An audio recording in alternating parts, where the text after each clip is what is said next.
कालू कौवा स्कूल का प्रिंसिपल था। उसका अपना खुद का स्कूल था। चलो मम्मा, स्कूल जाने का समय हो गया है। मैं स्कूल जा रहा हूँ। हाँ बेटा, ध्यान से जाना। और हाँ, अपना टिफिन जरूर खा लेना। मैंने टिफिन के अंदर तुम्हारा पसंदीदा भोजन रखा है। मानो चिड़ा फिर सब बच्चों के साथ स्कूल चला जाता है। उधर घर में बैठा राजू कौवा तो मजे से टीवी देख रहा था। उसे तो कोई चिंता ही नहीं थी कि उसे स्कूल भी जाना है। राजू बेटा, तुम्हारे बाबा का स्कूल है, इसका मतलब ये नहीं कि तुम रोजाना स्कूल देर से जाओ। चलो अपना बैग उठाओ और फौरन स्कूल जाओ। मम्मा चला जाऊंगा ना, बस ये खत्म होने दो। वैसे भी मुझे कौन डांटेगा, मेरे बाबा का स्कूल है। राजू कौवा अपना पूरा एपिसोड देखने के बाद ही स्कूल चला जाता है। राजू बेटा, आधा दिन हो गया है और आप अब आ रहे हो स्कूल। जग्गू टीचर, आपको तो पता है ना, रोजाना सुबह में टीवी पर अपना एपिसोड देख रहा होता हूँ। एपिसोड खत्म हो जाता है तो मैं स्कूल आ जाता हूँ। हाँ हाँ राजू बेटा, कोई मसला नहीं। आपका अपना स्कूल है, आप कभी भी आ सकते हो। राजू कौवे के बाबा का स्कूल था, इसीलिए टीचर भी राजू कौवे को डांटते नहीं थे। चलो बच्चों, ब्रेक टाइम हो गया है। आप सब बाहर ग्राउंड में जाओ और अपने अपने टिफिन आराम से करो। सारे बच्चे अपने अपने टिफिन लेकर बाहर ग्राउंड में आ जाते हैं। लाओ लाओ, सब अपने अपने टिफिन बॉक्स मुझे दो। मुझे बहुत भूख लगी है। चलो जल्दी से दो सब। अरे राजू कौवे, ये क्या बात हुई? हम अपने टिफिन तुम्हें क्यों दें? ये हमारे टिफिन हैं। सब अपने अपने टिफिन बॉक्स सीधे तरीके से मुझे दे दो, वरना ऐसा ना हो तुम सभी को स्कूल से निकलवा दूं। नहीं नहीं राजू कौवे, ऐसा मत करना। हमें स्कूल से निकाल दिया तो हमारे मम्मा पापा हमें बहुत मारेंगे। हाँ राजू कौवे, तुम ले लो, हम सबके टिफिन ले लो तुम। सारे बच्चे अपने अपने टिफिन बॉक्स खोलकर राजू कौवे को दे देते हैं और राजू कौवा एक एक करके सबके टिफिन बॉक्स में से भोजन खा रहा था और सब मासूम बच्चे बैठे देखे जा रहे थे। मजा आ गया, बहुत बढ़िया था तुम सबका भोजन। और हाँ, तुम सब मेरी बात गौर से सुनो। अगर ये बात जाकर अपने मम्मा पापा को बताई तो याद रखना, मुझसे अच्छा कोई नहीं होगा।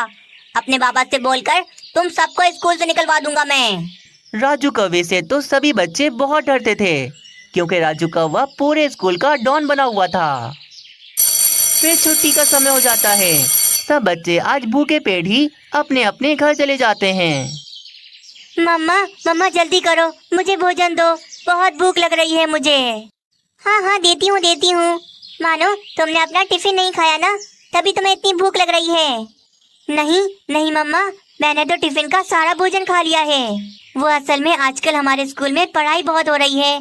पढ़ाई की वजह से मुझे भूख भी बहुत ज्यादा लगती है। मीनू चिड़िया मानो चिड़े को भोजन दे देती है। उधर वे सब बच्चे भी भूखे थे। वे सब भी अपने अपने घरों में आकर पेट भर कर भोजन खाते हैं। मानो मेरे बेटे, आजकल आपके स्कूल में कितनी पढ़ाई हो रही है। मेरा बेटा कितना मन लगाकर पढ़ रहा है। ये बताओ बेटा, कल मैं टिफिन में क्या रख के दूं? जो आपको पसंद है बता दो मुझे, मैं कल सुबह बना दूंगी। क्या फायदा मम्मा टिफिन देने का? आप जो भी टिफिन देती हो वो मोटा राजू कौवा खा जाता है। देखना, कल भी वो ऐसा ही करेगा। मम्मा कुछ भी बना दो, आप जो भी बनाती हो बहुत मजे का बनाती हो। मीनू चिड़िया मानो चिड़े को टिफिन बॉक्स में मजेदार सा भोजन रखकर दे देती है और फिर सारे बच्चे अपनी क्लासरूम में आ जाते हैं। अरे ये मानो चिड़ा आगे कैसे बैठ गया? सबसे आगे तो मेरी जगह है, इसे तो अभी बताता हूँ।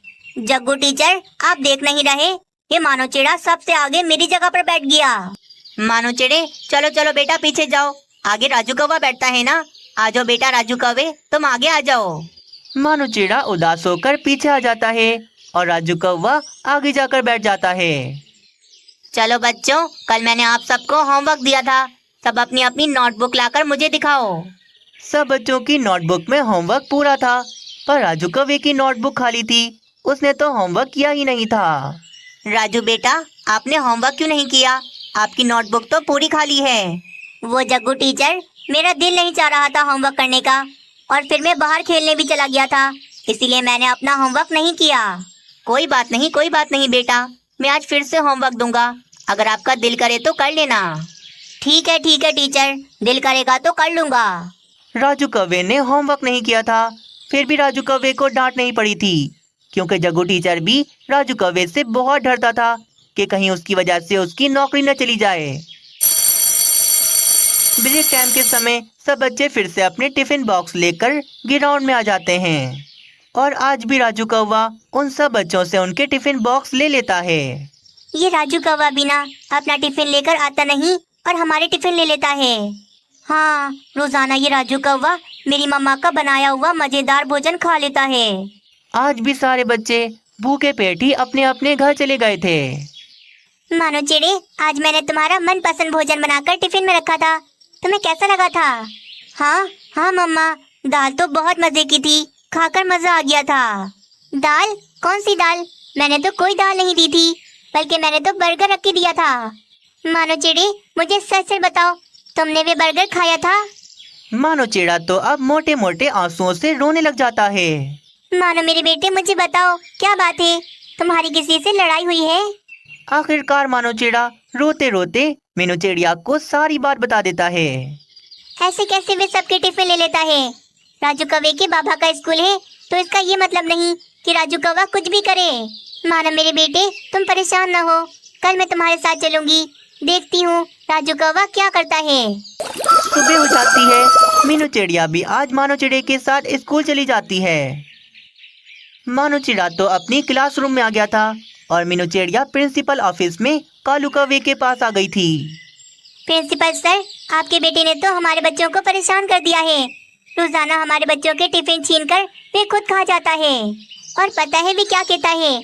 अगर बच्चों ने ये बात किसी और को बताई तो राजू कौवा सब बच्चों को स्कूल से निकलवा देगा। क्या? नहीं नहीं मीनू चिड़िया, मेरा बेटा तो बहुत होनहार है, वह ऐसा नहीं कर सकता। ठीक है, फिर आज ब्रेक टाइम के समय आप खुद देख लेना कि आपका बेटा क्या कर रहा है। थोड़ी देर में ब्रेक टाइम का समय हो जाता है। सब बच्चे अपने अपने टिफिन बॉक्स लेकर ग्राउंड में आ जाते हैं। मीनू चिड़िया और कालू कौवा भी छुपकर ये सारा कुछ देख रहे थे। क्या क्या लेकर आए हो तुम सब टिफिन में? मुझे तो बहुत भूख लग रही है।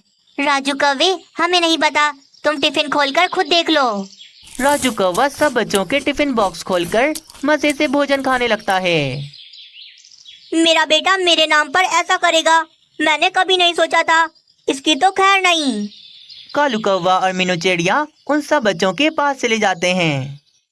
राजू कौवे, मुझे जरा उम्मीद नहीं थी कि तुम ऐसा करोगे। मेरे नाम से डराकर इन बच्चों के टिफिन खा रहे हो तुम। तभी ये सारा माजरा देखकर वहाँ पर जग्गू टीचर भी आ जाता है। बताओ राजू, तुमने ऐसा क्यों किया? क्या मैंने तुम्हें यही सिखाया है? देखा आपने प्रिंसिपल सर, हमारे बच्चे तो बहुत ही मासूम हैं, इसीलिए राजू कौवे से डर गए। जग्गू टीचर, राजू इतना कुछ कर रहा है और आपने मुझे कुछ नहीं बताया। प्रिंसिपल सर, मुझे सब पता है, पर मुझे डर लगता था कि कहीं आप मुझे नौकरी से ना निकाल दो। राजू कौवा तो एक नंबर का शैतान है, पूरे स्कूल का डॉन है ये। रोजाना देर से स्कूल आता है, सब बच्चों पर अपना भ्रम चलाता है और ऊपर से होमवर्क भी नहीं करता। वो तो मैं इसे इसलिए नहीं डांटता था क्योंकि मुझे डर था कि कहीं आप मुझे नौकरी से ना निकाल दो। राजू, मैं तो तुम्हें होनहार समझ रहा था, पर तुम तो कुछ और ही निकले। बहुत बड़े डॉन हो ना तुम। आज मैं तुम्हें बताऊंगा कि डॉन किस तरह के होते हैं। कालू कौवा राजू कौवे को रस्सी से बांधकर पेड़ से उल्टा लटका देता है। जब तक छुट्टी नहीं होगी तुम इसी तरह उल्टे लटके रहोगे, यही तुम्हारी सजा है। राजू कौवे का तो आज सारा भरम निकल गया था।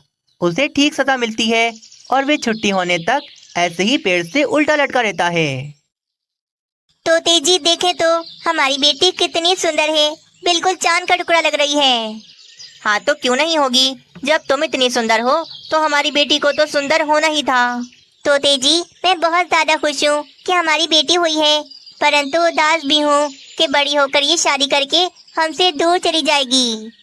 अरे मेरी भोली पत्नी, एक न एक दिन तो सभी बेटियों को अपने ससुराल जाना ही पड़ता है। पर तुम उदास ना हो, हम अपनी बेटी की शादी बहुत ही अच्छे खानदान में करेंगे। तोता अपनी पत्नी को कुछ पैसे देता है। ये पैसे तुम याद से गरीब पक्षियों को दे देना, गरीब पक्षी हमारी बेटी को बहुत शुभकामनाएं देंगे। क्यों क्यों, गरीब पक्षियों को क्यों देंगे हम ये पैसे? अपनी बेटी को शुभकामनाएं देने के लिए अभी हम जिंदा हैं, भला हम गरीब पक्षियों को ये पैसे देकर पैसे जाया क्यों करें?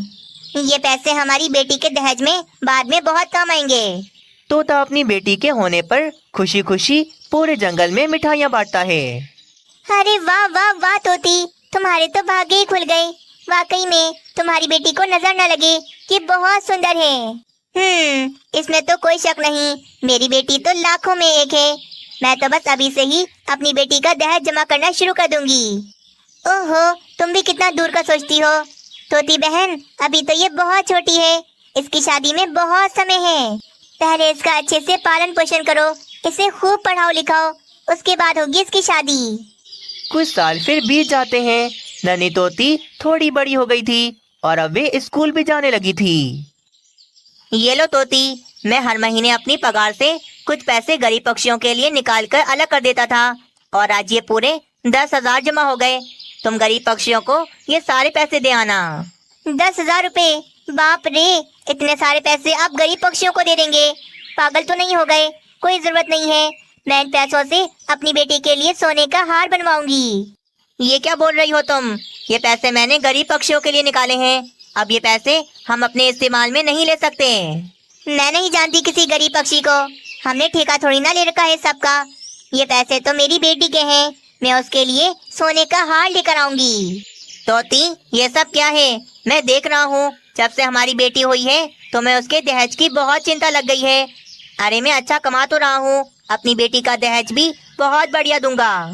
बस बस, मुझे बहस नहीं करनी आपसे, मैंने कह दिया ना, ये पैसे गरीब पक्षियों को नहीं दूंगी, मतलब नहीं दूंगी। तोते की पत्नी गरीब पक्षियों को बिल्कुल पसंद नहीं करती थी। वे अपने सभी पैसे सिर्फ अपने इस्तेमाल में लाना चाहती थी। तोती बात नहीं मानती और वे ज्वेलरी की दुकान पर आकर उन्हीं गरीब पक्षियों के पैसों से अपनी बेटी के लिए सोने के गहने खरीद रही थी। मम्मा मम्मा, वो देखो, गरीब बच्ची मुझे किस तरह आइसक्रीम खाता हुआ देख रही है। मम्मा मुझे पैसे दो, मैं उसे भी आइसक्रीम दिलाऊंगी। हाँ हाँ, क्यों नहीं, मैं अभी उसे आइसक्रीम देकर आता हूँ, बहुत खुश हो जाएगी वो। क्या क्या दे आता हूँ? जितने पैसे में उसकी आइसक्रीम आएगी उन्हीं पैसों में हमारी बेटी दूसरी आइसक्रीम खा लेगी। कोई जरूरत नहीं है उसे आइसक्रीम दिलाने की, ये गरीब पक्षी तो ऐसे ही नजर लगाते रहते हैं। वे गरीब चिड़िया की बच्ची उदास होकर वहाँ से आगे चली जाती है। तुम भी ना तोती, ये क्या किया? बेचारी डर कर भाग गई। अगर मैं उसे आइसक्रीम दिला देता तो क्या चला जाता? तुम तो बस गरीब पक्षियों के पीछे ही पड़ी रहो। तोती इस मामले में बहुत स्वार्थी थी, उसे किसी की भी मदद करना बहुत ही बुरा लगता था। कुछ दिन फिर ऐसे ही और गुजर जाते हैं। हम सब ने अपने अपने पैसे तो दे दिए, पर पैसे तो अभी भी बहुत कम हैं। तोते, इस जंगल में सबसे ज्यादा अमीर हो तुम। अगर तुम इस गरीब बुलबुल की मदद कर दोगे तो इसकी बेटी की शादी हो जाएगी। हाँ हाँ जरूर, दूसरों की मदद करने से तो हमारे जीवन में खुशियाँ आती हैं। बुलबुल बहन, तुम बिल्कुल परेशान ना होना, तुम्हारी बेटी मेरी बेटी, मैं तुम्हारी बेटी की शादी बहुत धूमधाम से करवाऊंगा। तोता पैसों की गड्डी निकालकर गरीब बुलबुल को देता है। तभी अचानक वहाँ पर तोते की पत्नी आ जाती है। अच्छा, तो अब मुझसे छुप छुप कर इन गरीब बेसहारा पक्षियों की मदद की जा रही है। तोती फौरन से बुलबुल के हाथों से वे नोटों की गड्डी छीन लेती है। हमें ना चलाओ, हमने बहुत देखे हैं तुम जैसे चालाक पक्षी। चलो भागो यहाँ से, आइंदा यहाँ पर ना दिखना। नहीं, मैं झूठ नहीं बोल रही, मेरा पति नहीं है, घर में कोई कमाने वाला नहीं। अगर मेरी बेटी का दहेज जमा ना हुआ तो कल मेरी बेटी की बारात वापस चली जाएगी। अरे जाओ जाओ, माफ करो हमें, हमने तुम्हारी बेटी की शादी का ठेका नहीं लिया हुआ। जाओ यहाँ से, वरना ऐसा ना हो मैं तुम्हें धक्के देकर भगाऊं। रोती हुई बुलबुल वहाँ से वापस चली जाती है। तोती, ये तुमने क्या किया? ऐसे गरीब पक्षियों का दिल नहीं दुखाते। अब वो कैसे अपनी बेटी की शादी करेगी? जैसे भी करे, मुझे क्या है, मेरी बला से बारात वापस चली जाए, कौन सा मेरी बेटी है। बड़े आए, इतने सारे पैसे उस गरीब को देने चले थे, इन पैसों से तो मैं अपनी बेटी के लिए और सोने के गहने खरीद लूंगी। तोती तो बस अपनी बेटी के अलावा और किसी के बारे में सोचती ही नहीं थी। उसे क्या पता था कि उसकी ये बात बुलबुल को कितनी बुरी लगी है। बुलबुल तो पेड़ के नीचे बैठी बहुत ज्यादा रोई जा रही थी। समय बीतता जाता है। अब नन्ही तोती काफी ज्यादा बड़ी हो गई थी और तोते ने अपनी बेटी के लिए काफी सारा दहेज भी जमा कर लिया था। काफी सारे गहने और काफी सारा दहेज जमा हो गया। अब तो मेरी बेटी की शादी बहुत अच्छी जगह होगी।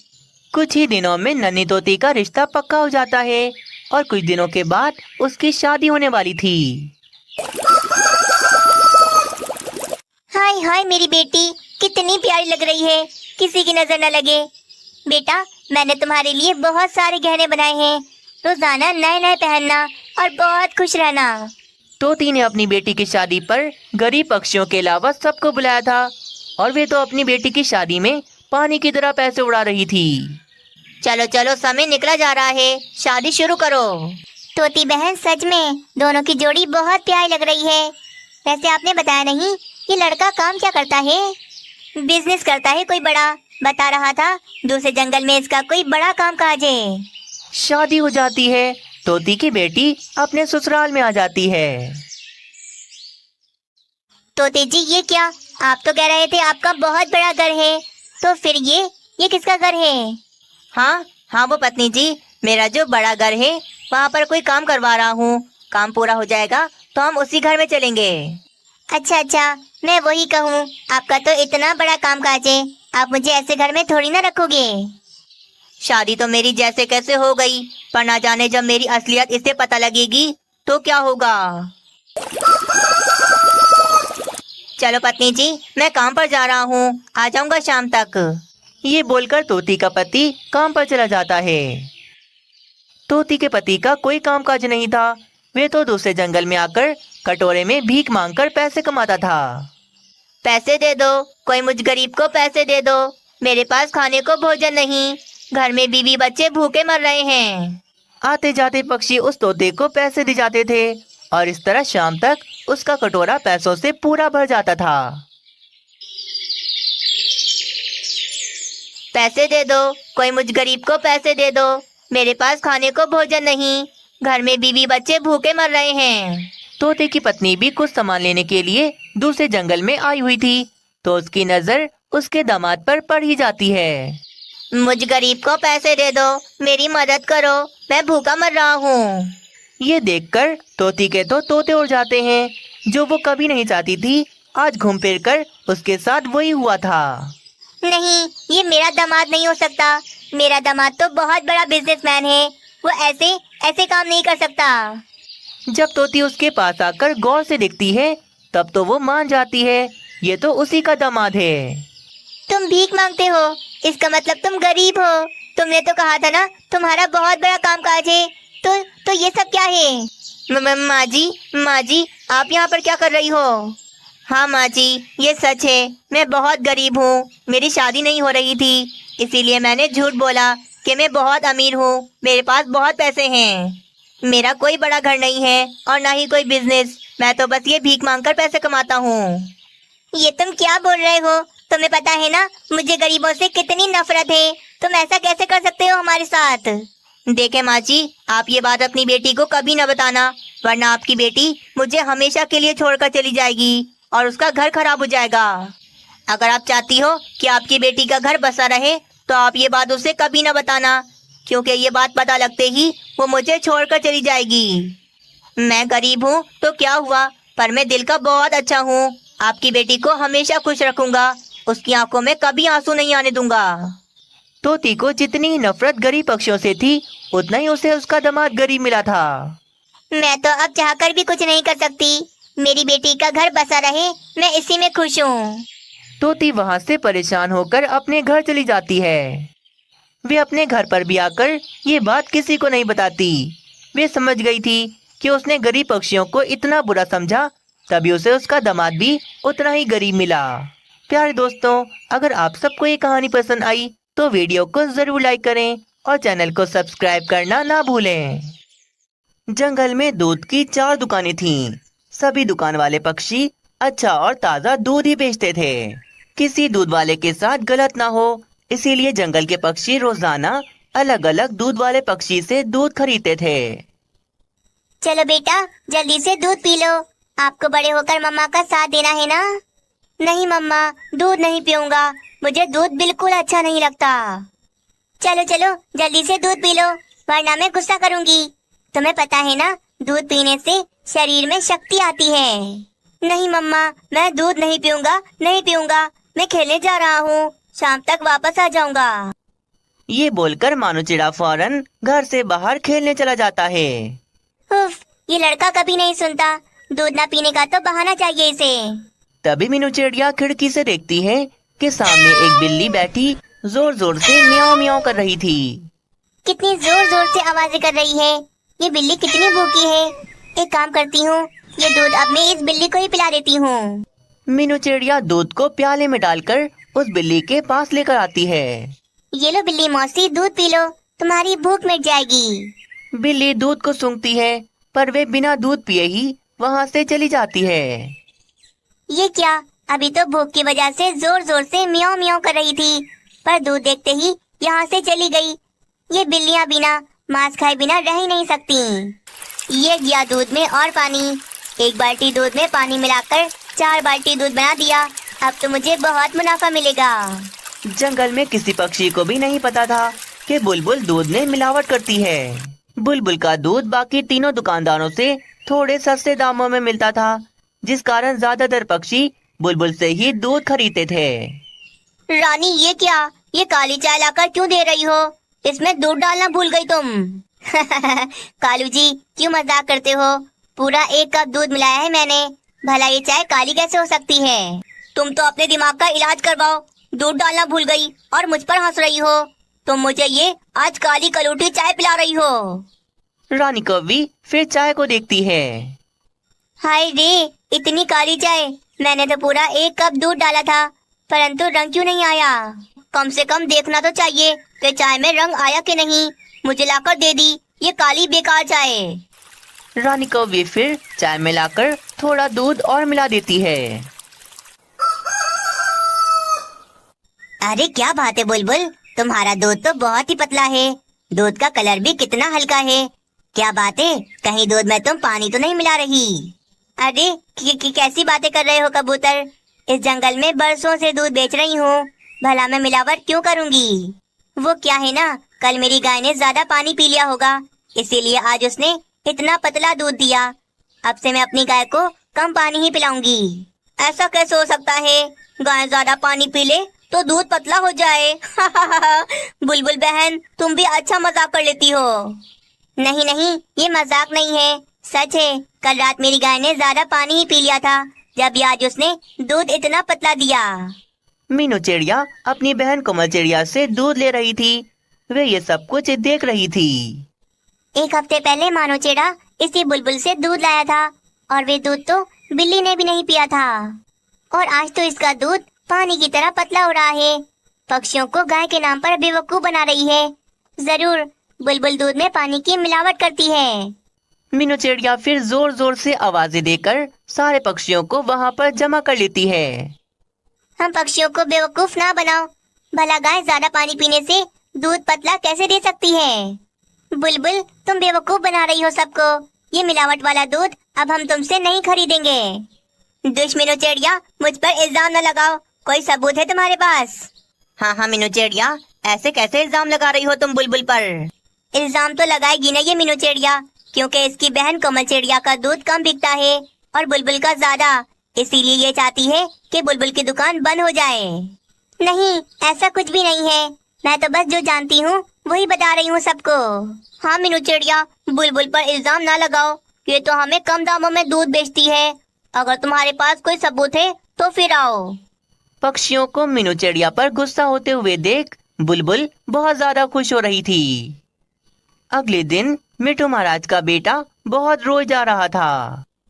क्या बात है तोती, ये इतना क्यों रो रहा है? क्या बताऊं तोते जी, सुबह मैंने इसे दूध पिलाया था तो अब इसके पेट में दर्द होना शुरू हो गया और रोज जा रहा है। न जाने ये उल्लू सैनिक कहाँ से दूध ला रहा था। क्या दूध पीने की वजह से इसकी तबीयत बिगड़ गई? उल्लू सैनिक कहाँ हो, जल्दी आओ इधर। महाराज की आवाज सुनकर भागा भागा उल्लू सैनिक वहाँ पर आता है। तुम दूध कहाँ से लेकर आ रहे हो? देखो मेरे बेटे की क्या हालत हो गई, कितना रो रहा है ये। महाराज, अपने ही जंगल से दूध ला रहा हूँ। वो बुलबुल की दुकान पर पक्षियों की भीड़ लगी थी। मैंने सोचा बुलबुल का अच्छा दूध होगा, तभी मैं रोजाना बुलबुल के पास से ही दूध लेकर आता हूँ। महाराज को तभी याद आता है कि मीनू चिड़िया ने भी बुलबुल की आकर उनसे शिकायत की थी। महाराज, मैंने सब पक्षियों को मना किया कि बुलबुल से दूध ना खरीदो, पर सब पक्षी मुझ पर गुस्सा हो गए क्योंकि बुलबुल के दाम कम हैं, इसीलिए कोई मेरी बात पर विश्वास नहीं करता। हाँ, ऐसा ही है, क्योंकि दूध की वजह से मेरे बेटे के पेट में बहुत दर्द है। बुलबुल जरूर मिलावट वाला दूध बेच रही है। उसे तो अब मैं सबके सामने लेकर ही आऊंगा। महाराज, मेरे पास एक बढ़िया उपाय है जिससे बुलबुल पकड़ी जा सकती है। मीनू चिड़िया महाराज को फिर अपना उपाय बताती है। दूसरे दिन मिट्ठू महाराज चारों ही दुकानदार पक्षियों को जमा करते हैं। कोमल चिड़िया, तोते, जग्गू पक्षी और बुलबुल, तुम चारों अपना अपना दूध प्याले में लाकर यहाँ लाकर रखो। क्यों महाराज, इससे क्या होगा? ज्यादा सवाल ना पूछो, जो कहा है वो फौरन करो। चारों दूध वाले पक्षी फिर अपने अपने दूध के प्याले लाकर वहाँ पर रख देते हैं। कुछ देर बाद मीनू चिड़िया उसी बिल्ली को दोबारा से लेकर आती है। आओ आओ प्यारी बिल्ली, देखो तुम्हारे लिए दूध रखा है, चलो जल्दी से दूध पी लो और अपनी भूख मिटाओ। दूध के 4 प्याले देखकर बिल्ली तो खुश हो जाती है और जल्दी से कोमल चिड़िया का दूध पीने लगती है। फिर वे जग्गू पक्षी का दूध पीती है और वे दूध पीकर भी वे आगे वाले प्याले की तरफ बढ़ती है और उस प्याले का भी वे सारा का सारा दूध पी जाती है। ये सब क्या कर रहे हैं मिट्ठू महाराज? मेरे तो कुछ समझ में नहीं आ रहा। जरूर ये सब मीनू चिड़िया का किया धरा है। बिल्ली उन तीनों प्यालों से दूध पी लेती है, पर जैसे ही वे बुलबुल के दूध के पास आती है तो वे दूध को सूंघते ही पीछे हट जाती है। वे दूध तो बिल्ली पीने के लिए तैयार ही ना थी। वे फौरन फिर वहाँ से चली जाती है। सैनिक, इस धोखेबाज बुलबुल को पकड़ लो। सच सामने आ गया है, ये बुलबुल दूध में मिलावट करके पक्षियों को बेचती है। आपके पास क्या सबूत है महाराज, जो आप मुझ पर ऐसा इल्जाम लगा रहे हो? मीनू चिड़िया के उपाय ने काम कर दिखाया। ये बिल्ली कभी भी पानी वाला दूध नहीं पीती और आज भी इसने ऐसा ही किया। जग्गू पक्षी और कोमल चिड़िया का दूध पी लिया, परंतु बुलबुल के दूध को मुंह भी नहीं लगाया क्योंकि बुलबुल के दूध में पानी है। हाँ, ये बुलबुल धोखेबाज है, ये हम सबको बेवकूफ बना रही है। पकड़े जाने पर बुलबुल बहुत शर्मिंदा थी। वे सबको सच बता देती है। माफ कर दे मुझे मिट्ठू महाराज, मैं लालच में अंधी हो गई थी। मुझे लगा था कोई मुझे पकड़ नहीं पाएगा, परंतु मैं भूल गई थी कि बुरे काम करने का बुरा ही अंजाम होता है। दूध में मिलावट करने की वजह से महाराज बुलबुल को पूरे 2 सालों के लिए बंदी बना लेते हैं।